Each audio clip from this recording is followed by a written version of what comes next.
Hello everyone, this is Colleen Lemma, Starseed Astrologer and Spiritual Messenger from SacredSoulEmpowerment.com. Here to do your weekly intuitive reading for Monday, November 22nd through Sunday, November 28th, 2021. For this week's weekly intuitive reading, we'll be using the Animal Wise Tarot by Ted Andrew for the main message for everyone. Your special message card this week, depending on your stone of choice, is going to be coming from The Keepers of the Light Oracle Cards by Kyle Gray. So we're nearing the end of November. Probably as I do next week's intuitive reading, I'll also be able to do the monthly intuitive reading for the month of December. So that's coming up rather quickly here. I can't believe we're entering almost the last month of the year. So be sure to be on the lookout for that as well. Or if you've missed the November monthly intuitive reading, please be sure to go onto my YouTube channel and watch that monthly intuitive reading for November, complete with the astrological transits of significance, the numerological energies of the month, as well as messages from our angels and guides, along with a special message card for the month for you. So let's go ahead and start by taking a look at our stones of choice for this week. Now, I decided to use my special intention pendants again. We're getting near the holiday season, so if you like any of these pendants or want to see any of the others that I might have available, make sure to go onto my website and take a look. This one here is actually Tiger Eye. Now the Tiger Eye, this one's wrapped in gold wire. It's been Reiki charged with the vibration of the number 7, the number of contemplation, trust, and faith. It has Reiki infused into it the qualities of the sign Virgo, the sign of logic and discernment, and also the qualities of Sagittarius, the sign of inspiration and confidence. Infused into this one is the element Earth for grounding and security, and the element fire for creativity and leadership. This one is also Reiki infused with the energy of Major Arcana, the Hermit, which is about being the seeker of the light within oneself. So again, that is Tiger Eye. Your second stone of choice is this beautiful citrine pendant wrapped in gold. This is a very long, skinny citrine. It's got a little bit of a point here on the end. It's a rounded point, but definitely a nice long wand sort of citrine. It's been Reiki charged with the energy of the number 3, the number of creative self-expression and all forms of communication, including writing, speaking, and teaching. It has infused into it the qualities of the planet Jupiter, the planet of expansion, growth, and opportunity. This one has the qualities of the fire element for confidence, courage, and leadership infused into it.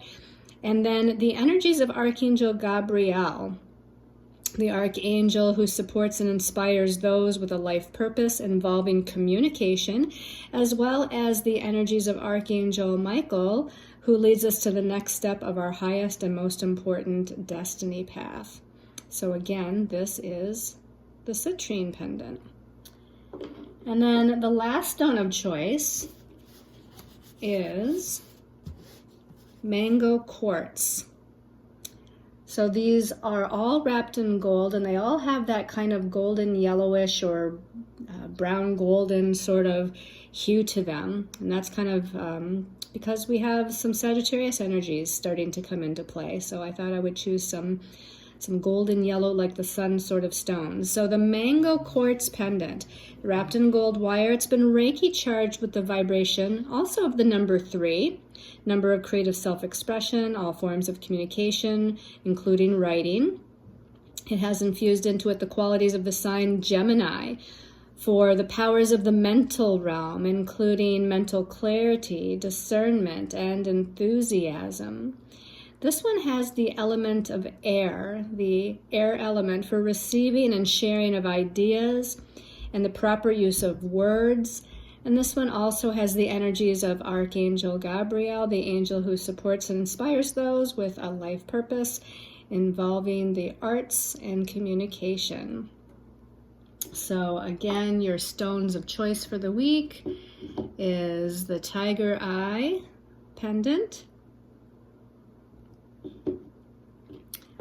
the small citrine wand pendant, or this beautiful mango quartz pendant. All right, so as you kind of have time to think about your stones of choice there, let's talk about the astrological energies of this week. It seems like the last couple of weeks, almost the whole month of November so far, has been a little intense with a lot of Scorpio energies. But now we're moving into the light and bright, inspirational fire sign of Sagittarius. Up until last week, we've had the Sun, Mercury, and Mars all in Scorpio. The very end of last week, so last Sunday, which would have been the 21st, the Sun transitioned into Sagittarius. This week, Mercury is transitioning into Sagittarius. So now we just have Mars that is left in that intense and probing sign of Scorpio. But we start out this week, and actually, again, it's a pretty light week astrologically. So as far as some major planets making, major transitions or connections, we start out on Wednesday the 24th. And on Wednesday the 24th, we have Mercury moving into Sagittarius. So Mercury rules the mental realm, our thoughts, ideas, perceptions, and communications. And it's now going to be moving for approximately the next 3 weeks or so into that sign of Sagittarius, which is about optimism, inspiration, seeing the big picture, expanding our vision.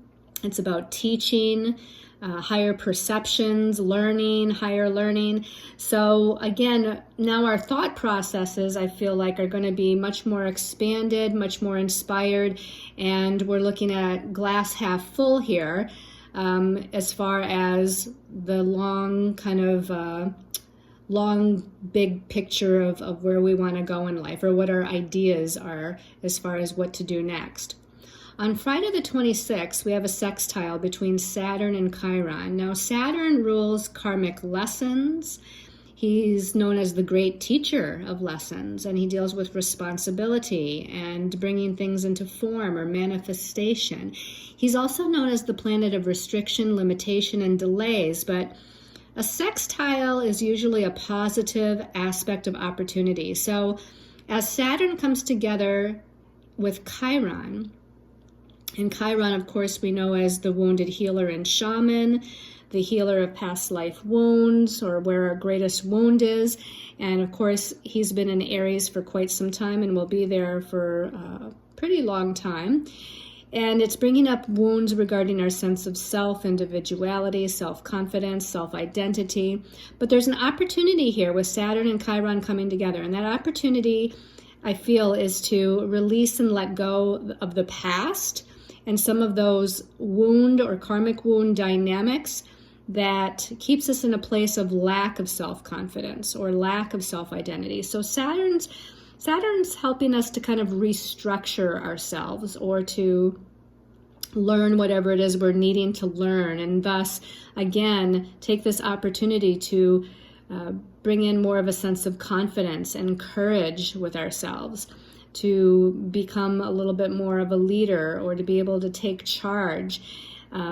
This could also be coming together with groups of individuals, like finding your tribe, which is also going to strengthen your sense of self-identity if it's those people of like mind that are in support of you. So again, with an opportunity, we have to take some sort of action. So first we have to be aware of the opportunity, and then make something happen with it. So on Friday, if there's any potential there that you see to bring healing to some old karmic wound or cycle for yourself, this is the time to act on that. And then on Sunday, the 28th, to end the week, we have the Sun and Mercury coming together in the early degrees of Sagittarius. So we already talked about Mercury being the ruler of the mental realm, thoughts, communications, etc. and it's in this more inspired, optimistic sign of Sagittarius. And now the sun is going to be shining its light upon that. So the sun in Sagittarius with Mercury might bring messages, information, and positive communications in various forms that are coming our way. Now, I thought because it was such a light week astrologically, I'd also look at where the moon is during this week and give you a little bit of extra information. So on Monday and Tuesday, the moon is going to be in Cancer. The moon, of course, is our emotional nature, how we express our emotions, how we're feeling. And the moon in Cancer, that's her home placement. So she's going to be feeling rather sensitive emotionally, maybe able to express her emotions a little bit better, or at least needing to. There might be a focus on home and family matters with the moon in Cancer during Monday and Tuesday. And then Wednesday, Thursday, and Friday, the moon, at least part of Friday, Wednesday, Thursday, and part of Friday, the moon is going to be in Leo. Now, moon in Leo is very expressive and creative normally, but during the week, especially on Thursday, that moon in Leo is going to challenge or square Uranus and Taurus on one side, and then Mars and Scorpio on the other side, forming a T-square. And that might be actually a little bit of a difficult day. We might feel more emotionally reactive, or other people are more emotionally reactive. We're more sensitive, perhaps. And maybe we're just not feeling appreciated or recognized for who we are and what we have to offer. And then on Saturday and Sunday, the moon is going to be in Virgo. And this isn't its best placement because, again, the moon is feeling oriented and it's emotional. And Virgo is an analytical, logical sign. So moon in Virgo isn't quite comfortable there. Sometimes it can be emotionally restrictive or too analytical or too self-judgmental or self-critical. And then also during that Saturday, Sunday travel of the moon through Virgo, it's going to be challenging both Mercury and the Sun in Sagittarius, bringing out again a little bit more of that judgment energy or critical energy. It's also going to be making an inconjunct to both Chiron, the wounded healer, and Saturn, the planet that rules karmic lessons. I believe all of that with the square to Mercury Sun and the inconjunct to Chiron Saturn is happening on Saturday mostly, before the Sun and Mercury come together on Sunday. So, there's some adjustments that are needing to be made with that Chiron Saturn connection. We're needing to maybe express ourselves a little differently than maybe what is the norm.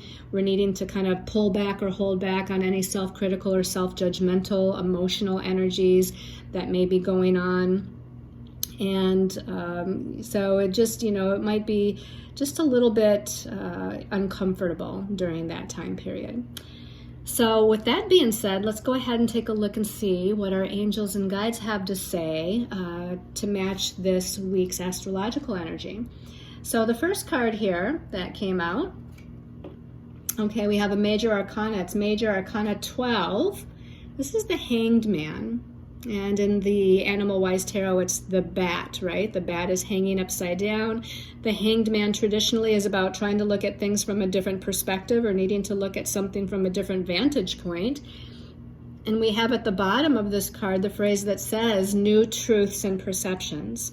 We're needing to see something with new eyes, fresh eyes, or again, from a different viewpoint. The Hanged Man often is an energy where I get the phrase that we're on standby. We're kind of on standby. There's not a lot happening, or there's not a lot of action being taken right now. We're just kind of in this kind of mode of surrender. It's almost like that bat hanging upside down is in this mode of surrender. He's not really moving anywhere. He's just kind of hanging out. And so early on in the week, Monday and Tuesday, right, there was no major aspects. The moon is in Cancer. It's home placement. So we're hanging out here, but we are needing to look at things from a different perspective for the week, whether or not it's at the beginning of the week or through the week. But we're starting to see new truths, especially by Wednesday when Mercury is moving into Sagittarius, because Sagittarius is the sign of the truth seeker. So I feel like here we're going to have some aha moments. We're going to have some things that are revealed. Mercury in Sagittarius is known to not beat around the bush and to really just kind of say it like it is. So you might find other people just being bold, uncensored, spitting things out, not really thinking about it. And you might be the same way, to where we're becoming a little bit more truthful and fiery and passionate about what we're seeing, thinking, perceiving, and communicating with other people. And again, looking at things from a different perspective is what the main message of this card is. Let's take a look at the next card. And the next card came out as 2 cards here. The first of those 2 cards is the 6 of Winged Ones, or the 6 of Swords. So the number 6 numerologically is a pretty balanced number. So as far as the swords go, the sword suit is the suit of the mental realm, our thoughts, our perceptions. So it's going along with that Hanged Man about new truths and perceptions. But a lot of the swords cards typically is our ego mind throwing a monkey wrench into something, and we're feeling distraught, or we're feeling in despair, or our thinking is all muddled, but not the 6 of Swords. The 6 of Swords is actually a pretty good card of being a little bit more balanced, or coming into balance in regards to our thought processes. Here in this deck is the dove, right? And we think of the dove as being gentle and loving and cooing, and it's that kind of nurturing energy of the dove. The song of the dove feels very harmonious and melodious. And the message at the bottom says moving between cycles and worlds. Moving between cycles and worlds. So the first thing that pops into my mind is we're moving from Scorpio season into Sagittarius season, okay? So we're moving into a lighter and brighter way of looking at things or perceiving things. Not that Scorpio is all negative, but Scorpio can be quite intense, death and rebirth, transformation. It sometimes can be a little daunting to have to dig down deep and look at that Scorpio subconscious energy. But now that we're moving into lighter and brighter Sagittarius, things are looking up, and the 6 of Swords typically has that feeling of things being balanced as far as on a mental level is concerned. We might still be vacillating back and forth, as it says, moving between cycles and worlds, because we do still have Mars in Scorpio, and we actually next week are coming up to a new moon solar eclipse, because last week we had the full moon lunar eclipse. So we're in between eclipses, and that always portends endings and new beginnings. So there's still some transformational and death and rebirth types of energies going on. So, we might be starting to feel a little bit better, a little bit more balanced, but there's still time periods where we're moving back in that transformative stage of releasing and transmuting and purging what we no longer need, and looking and digging down deep, into the psyche, looking at different patterns that we have. But again, things are going to start to feel a little bit more balanced. Let's see what came out with the 6 of Swords. It'll maybe give us a little bit more insight here. Okay, so we have another major arcana number 11, the Justice card, and this one has the elephant on it, right? The elephant is big and mighty, but it can be very gentle and loving too. It says ancient powers of justice at work. So this elephant is representing ancient powers of justice at work. It makes me feel that the karmic scales are coming back into balance. Again, the eclipses, the full moon lunar eclipse, kind of bringing energies of completion and endings and redirection, and then the new moon solar eclipse, new beginnings, planting new seeds, again, new directions. So this ancient power of justice at work, I think, is the universe's way of saying that it's helping to redirect you. You do have the power within yourself. You do have free will. You can make decisions, but there's also time periods that sometimes seem like there's energies of fate going on, whether it's a fated and chance meeting with someone, or whether there's a happening or circumstance or situation that all of a sudden redirects our lives. Maybe it's an aha moment or an epiphany that we have that brings us into a new state of awareness or a new state of looking at things. I feel like this is divinely guided. And again, justice is being served. Things are aligning for you and in your life the way that they need to be aligning for you and in your life.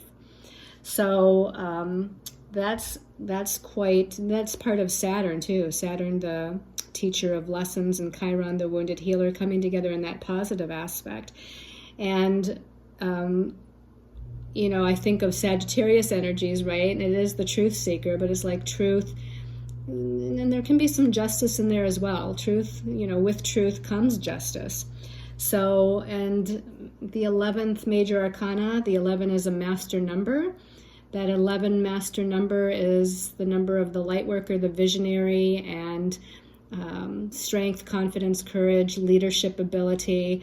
And, it's a high vibrational number, as is this card of justice. All right, let's take a look at the last card message here. Okay, we have the Three of Winged Ones. This is the Three of Swords in the traditional tarot. In this particular deck, it's the rose-breasted grosbeak, and it says healing of the heart down at the bottom. So the Three of Swords typically can be a difficult card. It is a card that deals with how our mental body is perceiving something or thinking about something, but oftentimes it depicts a person with three swords coming towards their heart, as if they have a broken heart, they have some emotional heart wounds. And so even though it's a suit of swords, which deals with the mental realm, there's still some emotional stuff that's going on here. And usually it would mean like some heartache or challenges that have upset us from the past, and then we're healing that. It's typically the Three of Swords, is we're needing to heal something. And just like it says, healing of the heart here that's going on. And you can see the rose-breasted grosbeak has, kind of that red on its chest. Now, red is the color of the root chakra, our center of stability and security. So there might be something upsetting that energy of security within us. Maybe we don't feel grounded or secure, whether it's financially secure or emotionally secure. There might have been some old wounds, relationship wounds, or just other old heart chakra wounds that are needing to be healed here. So we're moving towards the end of the week, or during the week even, to heal some of this. And that's Saturn with Chiron too. Saturn wants to have you be responsible, to take responsibility. In this case with Chiron, take responsibility in your own healing process. And Chiron wants you to heal those wounds of the self. So again, we have the moon in Leo, which rules our emotions, challenging Uranus and Mars, maybe bringing some things up all of a sudden on an intense psychological sort of level. We've got the moon in Virgo, Saturday and Sunday, also challenging Mercury, Sun, and also Chiron and Saturn. So this can be about those aspects where we're really moving through some emotional healing on some level. All right, so let's go ahead and take a look at the special message card depending on your stone of choice. So we're going to give this a little shuffle here. And the first stone of choice was the Tiger Eye. So for those of you that chose the Tiger Eye Special Intention Pendant, special message for Tiger Eye. Every once in a while I open my eyes and look to see if anything jumps out at me. This one is right now. Okay, so we have the Shekinah. I love these cards. The images and the pictures are just beautiful. The Shekinah, sacred self. So the special message for Tiger Eye people, sacred self, it says, unleash your spirit, express your gifts, dance to the sacred rhythm of life. This has a dove on it as well. So we had the Six of Swords there with the dove. The Shekinah has a beautiful white dove. You can see the beautiful wings that are open here, with the tips of the wings being next to the ear chakras. So you might want to listen to any messages that you're hearing from spirit or hearing from your own higher self, which is your clairaudience is increasing. The dove's body itself is over the throat chakra. So this is your sacred self speaking your truth, right? Expanding into the speaking and expression of what your truth is. The purity, the confidence, the spirit of the white dove is assisting you, guiding you. Birds are often messengers, okay? So when we talk about like the dove, the crow, the different birds, those are messengers. They fly high in the sky. That's the air element, and messages come across those airwaves. And so this dove here might be giving you some sort of message of hope, or some sort of spiritual message that you need to hear, spiritual message of guidance. She's got a crescent moon here on her forehead as well. So that's even indicating increased clairvoyance. So now we have clairvoyance, we have clairaudience, we've got channeling ability with the throat chakra. So we're definitely expanding into our psychic senses, expanding into speaking our truth, listening to the messages from spirit that are here to guide us. We've got a sacred symbol on the breast of the white dove here, which is a symbol. It's actually the Merkaba or Merkaba, and it's as above, so below. As it is in the heavens, so it is brought down as it is down here on the earth plane. It's about balance, balancing the divine feminine and the divine masculine here. And this crescent moon could even be about a moon cycle as well.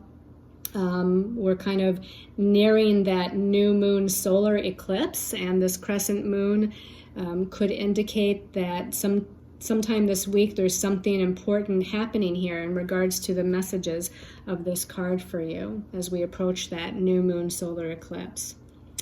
Okay, so then for those of you that chose the citrine, give us a little shuffle. Special message for citrine people. You know what?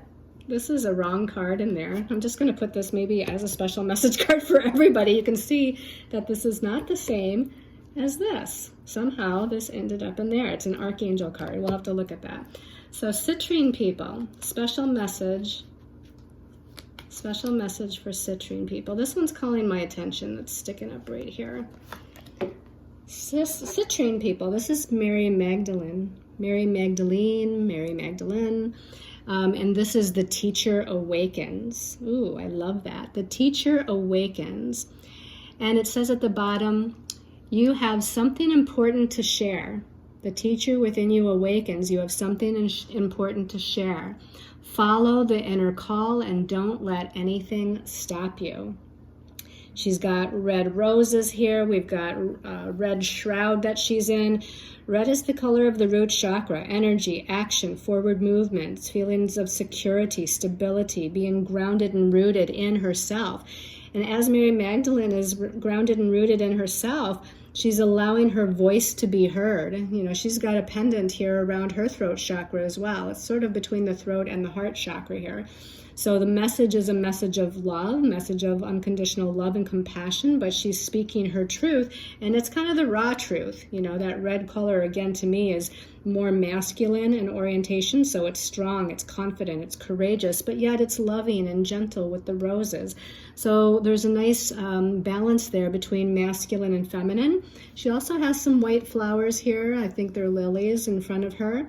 So this is that higher connection to spirit, to universe, to God's source energy, or to her higher self that's coming through her right now.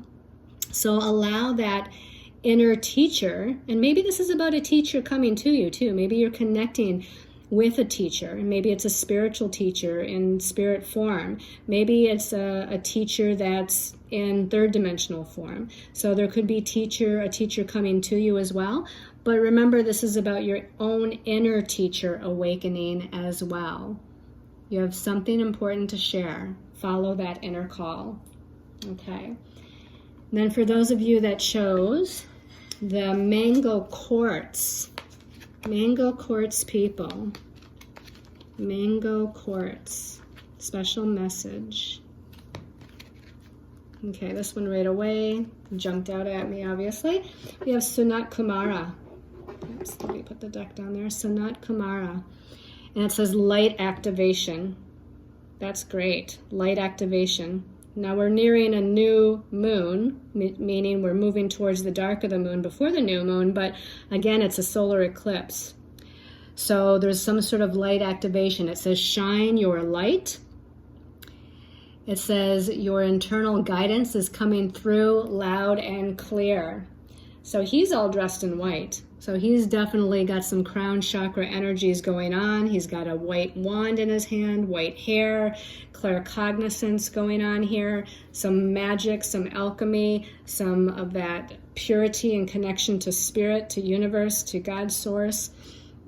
And it's activating the light within you. Okay, I feel like there's downloads of energy happening here. So the full moon eclipse, the new moon eclipse, allow some of the downloads of energy. Now, how does that come in? That could come in through new insights, again, aha moments, new information, but it can also be light activation, which is purging away some dense energies in the physical body. So some of you might be finding that you've got some shifts going on in the physical body, some unusual things may be happening, and maybe they're there for a day or two and then they just kind of disappear. It doesn't mean that you shouldn't go and get them checked out, of course, but this can also be that light activation, that download of energy is kind of transmuting some of the crystallized lower energies within the physical body as well as the emotional body. Maybe you find yourself having outbursts of crying or anger or frustration that just comes out of the blue from nowhere. It's not really associated with anything. So there can be a breakup of that crystallized emotional energy as well as activating, again, that higher mind and new insights. So it can be on all levels, physically, emotionally, mentally, and spiritually, where something higher is being activated within you. Stand in your light, shine your light. Your internal guidance is coming through loud and clear. So listen to your intuition. Listen to what you feel, sense, know, hear. Okay, this is real psychic guidance, intuitive guidance that's coming through you. Okay. All right, let's go ahead. Interestingly enough, I have no idea what this card is, this Archangel card. Let's see. All right, this is Archangel Haniel and passion. And it says, trust and follow your renewed passion in both your love life and career. So Archangel Haniel, for everyone, is coming in to say, follow your passion. What do you feel connected to? What do you feel emotionally connected to? What lights you up? What gives you energy? What lights your fire? What are you passionate about? This is what you need to follow as far as your life path, your destiny path, your career path.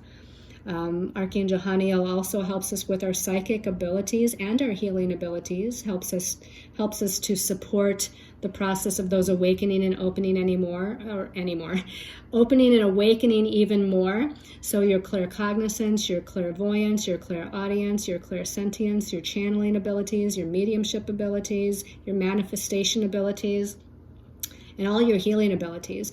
All of these can also be highlighted during this time with Archangel Haniel. Again, eclipse energies, very strong right now. So get out, and even though we're in between eclipses, you can still bathe yourself in that moonlight, soak in some of that higher dimensional energy, and allow it to bring transformation and change. So thank you so much, everyone, for tuning in for the weekly intuitive reading. Please share the video if you feel so inspired. Make a comment if you would like. I'd love to see what you have to say. Subscribe to the channel so you get future videos without thinking about it. And please check out my website and my Facebook pages. I would love to have you as a friend there, or you can submit any questions that you have through my website about services, products, or otherwise. Sending you all lots of love and light during this eclipse season, and many, many blessings to all.